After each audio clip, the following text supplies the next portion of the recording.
Hidup yang setengah hati. Dalam kehidupan rohani, salah satu bahaya terbesar bukanlah penolakan terang-terangan terhadap Tuhan, tetapi hidup yang setengah hati.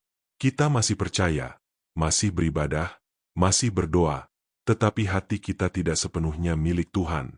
Kita memberi sebagian, tetapi menyimpan sebagian. Kita taat dalam hal tertentu, tetapi menolak dalam hal yang lain. Inilah yang disebut hidup setengah hati. Firman Tuhan berkata dalam Wahyu 3 ayat 15-16, Aku tahu segala pekerjaanmu, engkau tidak dingin dan tidak panas. Alangkah baiknya jika engkau dingin atau panas. Jadi karena engkau suam-suam kuku, dan tidak dingin atau panas, aku akan memuntahkan engkau dari mulutku. Tuhan tidak berkenan pada hidup yang suam-suam kuku. Ia tidak mencari kesempurnaan, tetapi ia menginginkan kesungguhan. Hati yang sepenuhnya tertuju kepadanya. Hidup setengah hati seringkali terlihat aman. Kita tidak terlalu jauh dari Tuhan, tetapi juga tidak terlalu dekat. Kita berada di zona nyaman, tanpa komitmen yang dalam. Namun justru disitulah bahayanya.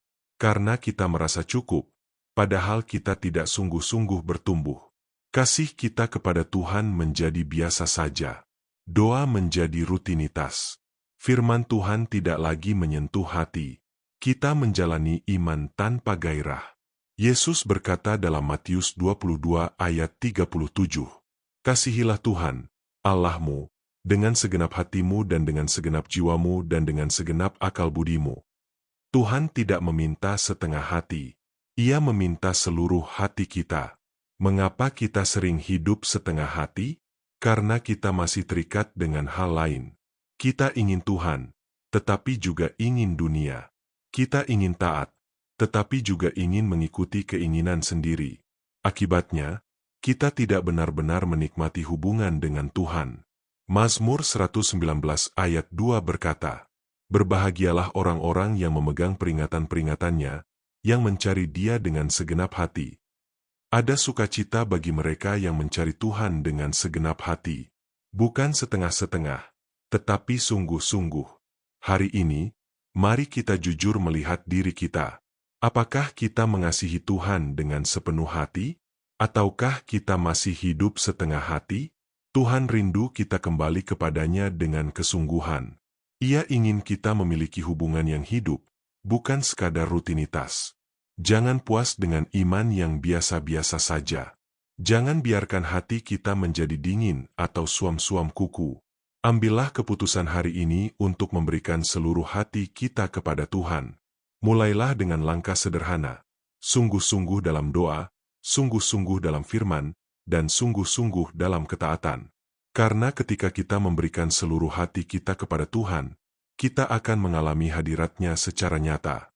Dan hidup kita tidak akan pernah sama. Mari berdoa. Tuhan, aku datang kepadamu dengan kerendahan hati. Aku menyadari bahwa seringkali aku hidup setengah hati. Aku tidak sepenuhnya menyerahkan hidupku kepadamu. Ampuni aku, Tuhan.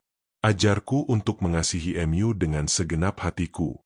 Nyalakan kembali semangat dalam hatiku untuk mencari Engkau dengan sungguh-sungguh. Biarlah hidupku berkenan di hadapan Mu. Di dalam nama Tuhan Yesus aku berdoa. Amin. Jika renungan ini memberkati hidupmu, jangan lupa untuk like, subscribe, dan bagikan kepada orang lain agar semakin banyak orang dikuatkan oleh firman Tuhan.